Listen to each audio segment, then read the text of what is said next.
G'day legends, and welcome back to Drop Bear Classified. If you're new here, we dig up the stories buried deeper than a croc's lunch and just as hard to swallow. And if you've been here before, good on ya. Either you like a good mystery, or you're just too stubborn to walk away from the weird.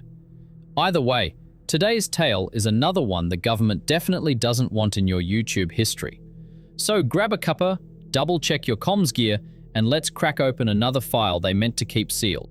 And this time, we're going underground. The Pine Gap Blackout, a classified entity breach. Right. You ever hear a story so bloody cooked it makes emus with body armor sound believable? Well, strap in, because this one's about Pine Gap, Australia's answer to Area 51. Just with more flies, more secrets, and a higher chance of someone calling you mate right before things go sideways. It's 1998. Solar flares are throwing tantrums in the sky. Satellites are glitching like a busted telly, and every scientist with a telescope is either excited or terrified. Deep in the Northern Territory, Pine Gap goes into emergency lockdown. Now officially, just a precaution. Nothing to worry about, mate. Unofficially, this is when Operation Echo 5 kicks off. 1 a.m. sharp. Bang. Power goes out. Not flickering, gone. Lights, cameras, security, the lot. Every backup generator fails for 7 solid minutes. If you've ever worked in defense, you know, 7 minutes without eyes in a black site is 7 minutes too bloody long. In the pitch black, 3 poor sods from internal security get the unlucky call to check on Sector Echo 5.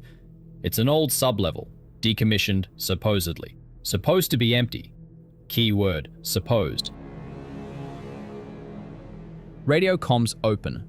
First minute, all standard. Sector clear, stand by.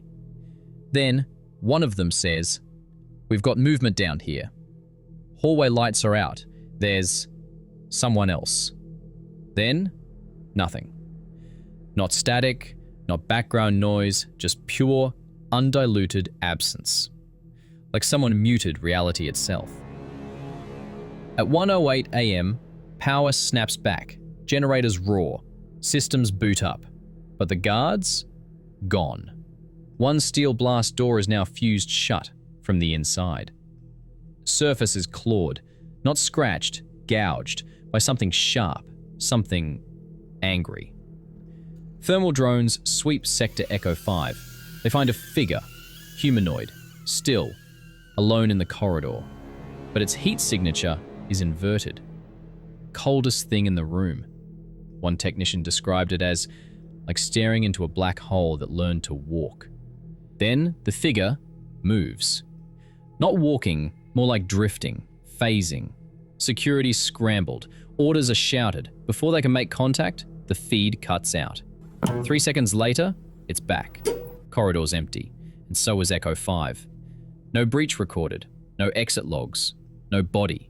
Just a blank thermal field and a whole lot of redacted paperwork. 2 weeks later, strange reports start surfacing in the top end. Dogs refusing to enter sheds, radios clicking on without power, kids describing a man made of shadow standing by the tree line. And in Tennant Creek, a CB operator hears his own voice, repeating the words, "Permission to enter." That bloke hadn't touched a transmitter in months. Whatever got out that night, if it ever really left, it remembers. Pine Gap now has Echo 5 sealed, walled off. No keycards, no staff, just solid concrete. You ask me, they didn't lock it down to keep us out. They locked it down to keep something in. This has been Drop Bear Classified. If your radio ever whispers back in your own voice, maybe it's not interference. Maybe it's something from Echo 5, saying hello. Drop Bear, out.